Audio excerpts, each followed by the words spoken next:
Hi everyone, నేను ఈరోజు Tata LXI December quarter results discussion చేయబోతున్నాను. ఇది రికమెండేషన్ కాదు, ఎడ్యుకేషన్ పర్పస్ మాత్రమే డిస్కషన్ చేస్తున్నాము. ఇక్కడ చూసినామంటే మనకు అమౌంట్ వచ్చి ల్యాక్స్లో ఉంది. మనం దీన్ని క్రోడ్స్లోకి కన్వర్షన్ చేసుకుందాము. ఫస్ట్ వచ్చి revenue from operations. So last year వీళ్ళకు 817 క్రోడ్స్ వచ్చింది. ఇప్పుడు చూస్తే 914 క్రోడ్స్. సో ఇక్కడ రెవెన్యూ ఫ్రమ్ ఆపరేషన్స్ అనేది పెరిగింది. సో ఇది పాజిటివ్ పాయింట్ అనమాట. తర్వాత అదర్ ఇన్కమ్ చూసినామంటే లాస్ట్ ఇయర్ 19 క్రోడ్స్ వస్తే ఇప్పుడు వచ్చి 34 క్రోడ్స్ అనమాట. ఇక్కడ రెఫర్ నోట్ 4 ఉందన్నమాట. సో అదర్ ఇన్కమ్కు ఈ నోట్ 4 అనేది చెక్ చేసుకోవాలన్నమాట. ఇది చాలా ఇంపార్టెంట్. అంటే వీళ్ళకు అదర్ ఇన్కమ్ ఎక్కడ నుండి వస్తుంది అనేది తెలుస్తుంది. ఇప్పుడు నోట్ 4 చూసినామంటే ఇక్కడ అదర్ ఇన్కమ్, సో ఇది వచ్చి exchange gain or loss. So దీనివల్ల వచ్చిందనమాట. సో అంటే ఇది సాఫ్ట్వేర్ కంపెనీ కాబట్టి వీళ్ళకు ఫారిన్ నుండి కరెన్సీ వస్తుంది కాబట్టి మనం ఆ ఎక్స్చేంజెస్ కూడా కన్సిడర్ చేసుకోవాలన్నమాట. సో దానివల్ల వీళ్ళకు ఇక్కడ అదర్ ఇన్కమ్ అనేది పెరిగిందనమాట. అది ఎంత పెరిగిందంటే సో 19 క్రోడ్స్ నుండి 34 క్రోడ్స్ పెరిగిందనమాట. సో ఓవరాల్గా టోటల్ ఇన్కమ్ చూసినామంటే సో లాస్ట్ ఇయర్ 836 క్రోడ్స్ అయితే ఇప్పుడు 949 క్రోడ్స్ అనమాట. ఇక్కడ టోటల్ ఇన్కమ్ అనేది పెరిగింది. తర్వాత ఎక్స్పెన్సెస్. సో ఎక్స్పెన్స్ చూసినామంటే cost of material consumed. So last year చూసినామంటే 50 క్రోడ్స్ అయితే ఇప్పుడు 44 క్రోడ్స్ అనమాట. సో ఇక్కడ మనం గుర్తుపెట్టుకోవాల్సింది ఏమంటే రెవెన్యూ ఫ్రమ్ ఆపరేషన్స్ అనేది 817 క్రోడ్స్ నుండి 914 క్రోడ్స్ పెరిగింది. కానీ కాస్ట్ ఆఫ్ మెటీరియల్ కన్జ్యూమ్డ్ అనేది తగ్గిందనమాట. సో ఇది పాజిటివ్ పాయింట్. తర్వాత changes in inventories of stock in trade. So previous year 1 crore credit అయింది, ఇప్పుడు 21 lakhs స్పెండ్ చేసినాను అనమాట. ఇది తక్కువ అమౌంట్ కాబట్టి దీన్ని ఎక్స్క్లూడ్ చేసుకుందాము.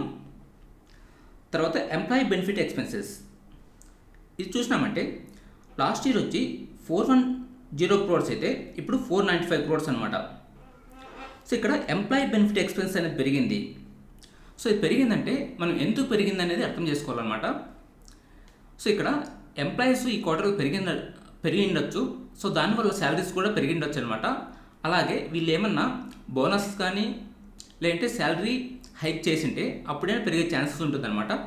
సో ఓవరాల్గా ఇక్కడ ఎంప్లాయీ బెనిఫిట్ ఎక్స్పెన్స్ పెరిగిందంటే ఎంప్లాయీస్ పెరిగి ఉండొచ్చు. దానివల్ల ఫ్యూచర్లో వీళ్ళ రెవెన్యూ పెరిగే ఛాన్స్ ఉంటుందన్నమాట.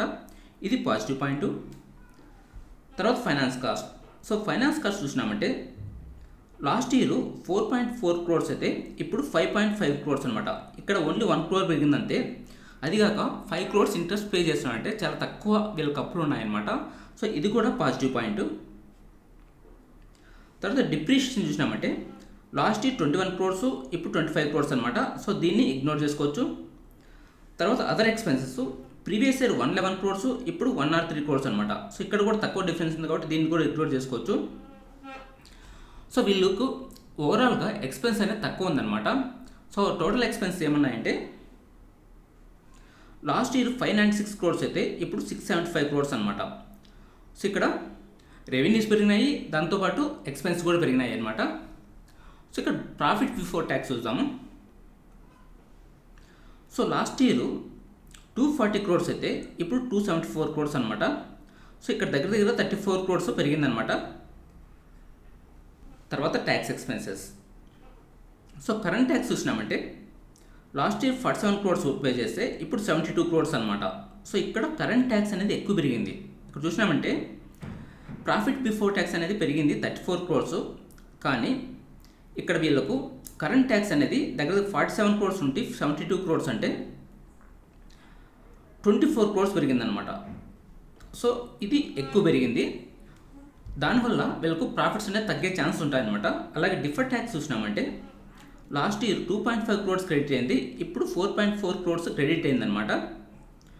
ఓకే, సో ఓవరాల్గా టోటల్ ట్యాక్స్ చూసినామంటే లాస్ట్ ఇయర్ 45 crores పే చేస్తే ఇప్పుడు 67 crores పే చేశాను అనమాట.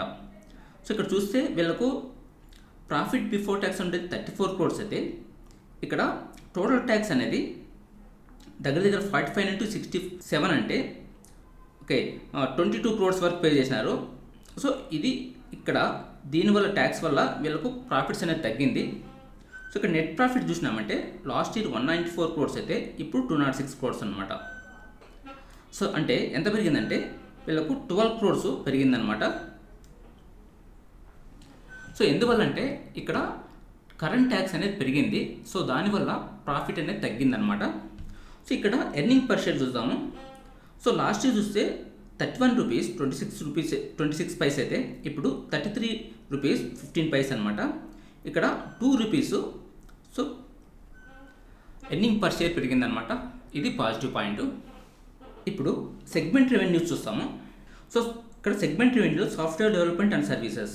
సో దీని నుండి లాస్ట్ ఇయర్ చూస్తే 796 క్రోర్స్ వస్తే ఇప్పుడు 889 క్రోర్స్ అనమాట. సో ఇక్కడ దగ్గరగా 90 క్రోర్స్ పెరిగిందనమాట. అదేమంటే software development and services. So ఇది పాజిటివ్ పాయింట్.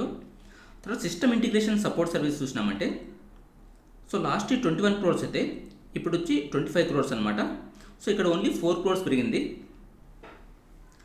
సో ఇప్పుడు సెగ్మెంట్స్ రిజల్ట్స్ చూసినామంటే సాఫ్ట్వేర్ డెవలప్మెంట్ అండ్ సర్వీస్ దీని నుండి ఎంత వచ్చిందంటే 282 క్రోర్స్ నుండి 339 క్రోర్స్ పెరిగిందనమాట. అంటే వీళ్ళకి మెయిన్ బిజినెస్ అనేది సాఫ్ట్వేర్ డెవలప్మెంట్ అండ్ సర్వీసెస్ అనమాట. తర్వాత సిస్టమ్ ఇంటిగ్రేషన్ చూసినామంటే లాస్ట్ ఇయర్ 40 lakhs వస్తే ఇప్పుడు 3.6 క్రోర్స్ అనమాట. సో ఇక్కడ ఎక్కువ గ్రోత్ ఉందన్నమాట. తక్కువ అమౌంట్ ఇది కానీ ఎక్కువ గ్రోత్ ఉందన్నమాట. ఇది గుర్తుపెట్టుకోవాలి. సో ఇప్పుడు Tata LXI year on year results వల్ల మనకు ఏమర్థమైందంటే వీళ్ళకు ఎక్కువ ట్యాక్స్ ఎక్స్పెన్సెస్ వల్ల నెట్ ప్రాఫిట్ అనేది తక్కువ ఉందన్నమాట.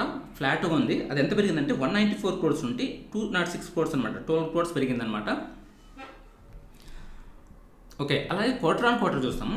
సో క్వార్టర్ ఆన్ క్వార్టర్ చూసినామంటే ఇక్కడ రెవెన్యూ అనేది సెప్టెంబర్ క్వార్టర్లో 912 క్రోర్స్ ఉంటే ఇప్పుడు 949 క్రోర్స్ అనమాట. ఇది పెరిగింది. సో అలాగే ప్రాఫిట్ బిఫోర్ ట్యాక్స్ చూసినామంటే 264 క్రోర్స్ ఉంటే 274 క్రోర్స్ అనమాట. ఇక్కడ ఓన్లీ 10 క్రోర్స్ మాత్రం పెరిగిందనమాట. అలాగే నెట్ ప్రాఫిట్ చూసినామంటే 200 క్రోర్స్ ఉంటే 206 ఓన్లీ 6 క్రోర్స్ పెరిగిందనమాట. సో ఇక్కడ మనకు ఏమర్థమైందంటే వీళ్ళకు ఇయర్ ఆన్ ఇయర్ రిజల్ట్స్ అలాగే క్వార్టర్ ఆన్ క్వార్టర్ రిజల్ట్స్ అనేది ఫ్లాట్గా ఉందన్నమాట. అది గుర్తుపెట్టుకోవాలి. అలాగే ఇప్పుడు మనము టాటా ఎల్ఎక్సీ వాల్యుయేషన్ చెక్ చేస్తాము. సో దానికోసం నేను స్క్రీనర్ ఓపెన్ చేస్తాను. సో మనకు రిజల్ట్స్ రాకముందు రిజల్ట్స్ వచ్చిన తర్వాత పిఈ ఎలా ఉందో చెక్ చేస్తాము. సో రిజల్ట్స్ రాకముందు ఇక్కడ పిఈ ఓకే 28th అనమాట. ఎంత ఉందంటే 65.7 ఉందన్నమాట. సో ఇప్పుడు రిజల్ట్స్ వచ్చిన తర్వాత ది పిఈ ఎంత తగ్గిందంటే 64.1. అంటే రిజల్ట్స్ అనేది వీళ్ళకు 12 క్రోర్స్ ప్రాఫిట్ వచ్చింది. దానివల్ల 65.7 నుండి 64.1కు పిఈ తగ్గిందనమాట. అంటే కొంచెం వాల్యుయేషన్ తగ్గిందనమాట. ఇది పాజిటివ్ పాయింట్. అలాగే ఇక్కడ 3 years పిఈ చూసినామంటే 64.9 ఉంది. స్టాక్ పిఈ కరెంట్ పిఈ చూస్తే 64.1 అనమాట. రెండు దగ్గరగా ఉన్నాయి. అంటే 3 yearsతో పోల్చుకున్నప్పుడు ఇప్పుడు పిఈ రెండు ఈక్వల్గా ఉన్నాయి కాబట్టి సో ఇది 3 years ఇంతకుముందు ఎలా వాల్యుయేషన్ ఉందో ఇప్పుడు దాన్ని ఈక్వల్గా ఉందన్నమాట. అలాగే ఇక్కడ రేట్ స్టార్ట్లో చూసినామంటే 3 years పిఈ 64.8, అలాగే 5 years చూసినా 57.95. సో కరెంట్ పిఈ వచ్చి 64 ఉంది. సో ఇది 3 years పిఈకి 5 years పిఈకి దగ్గరగా ఉంది. అంటే ఇది 3 years 5 years వాల్యుయేషన్కు దగ్గర ఉందన్నమాట. ఇది గుర్తుపెట్టుకోవాలి. అలాగే లాస్ట్ 1 year దీని ప్రైస్ ఎలా పెరిగిందో తగ్గిందో చూస్తాము. సో ఇక్కడ 1 year చూసినామంటే సో 1 year ముందు దీని ప్రైస్ వచ్చి 6,300 ఉందన్నమాట. ఇప్పుడు కరెంట్ ప్రైస్ చూసినామంటే 8,300 అనమాట. సో అంటే కొంచెం 1 yearతో పోల్చుకున్నప్పుడు కొంచెం పెరిగిందనమాట. 2,000 పెరిగింది. అలాగే దీనికి లాస్ట్ 4 quarters రిజల్ట్స్ ఎలా ఉన్నాయో చూస్తాం. సో ఇది సెప్టెంబర్ క్వార్టర్ అనమాట.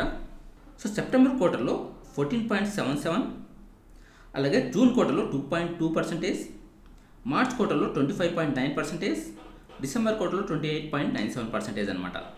సో ఇక్కడ బాగానే వచ్చినాయి. సో ఇక్కడ కూడా బాగానే వచ్చినాయి అనమాట. ఇక్కడ సరిగ్గా రాలేదు. సో ఇక్కడ కూడా యావరేజ్గా వచ్చిందనమాట. సో ఇప్పుడు కరెంట్ రిజల్ట్స్ కూడా 12 crores ప్రాఫిట్స్ వచ్చింది. అంటే అవి కూడా యావరేజ్గా అనమాట. సో లాస్ట్ 3 quarters రిజల్ట్స్ సరిగ్గా రాలేదనమాట. అంతకుముందు 2 quarters బాగానే వచ్చినాయి. సో ఇప్పుడు ఇది ఎలా ఉందంటే so current PE 3 years 5 years median పిఈకి దగ్గరగా ఉంది. కానీ దీని పిఈ అనేది 65 ఉంది. రిజల్ట్స్ అనేది నార్మల్గా వస్తున్నాయి అన్నమాట. ఇక్కడ సెప్టెంబర్ క్వార్టరు అలాగే జూన్ క్వార్టరు ఇప్పుడు కరెంట్ క్వార్టరు రిజల్ట్స్ ఫ్లాట్గా ఉన్నాయన్నమాట. అంటే దీని కరెంట్ వాల్యుయేషన్కు రిజల్ట్స్కు ఇది కొంచెం ఓవర్ వాల్యూగా ఉందన్నమాట. అది చెక్ చేసుకోవాలి. సో మనం ఏదైనా స్టాక్ను కొనేటప్పుడు ఓన్లీ కరెంట్ రిజల్ట్స్ మీద మాత్రమే కాకుండా మనం ఇంకా డీప్గా అనలైజ్ చేసుకొని అప్పుడు కొనాలా వద్దా అనేది డిసైడ్ చేసుకోవాలన్నమాట. సో ఏదైనా డీప్గా అనలైజ్ చేసుకొని అప్పుడు మీరు ఫైనాన్షియల్ డెసిషన్ తీసుకోండి అనమాట. That's it for today. Thank you for watching. Have a nice day.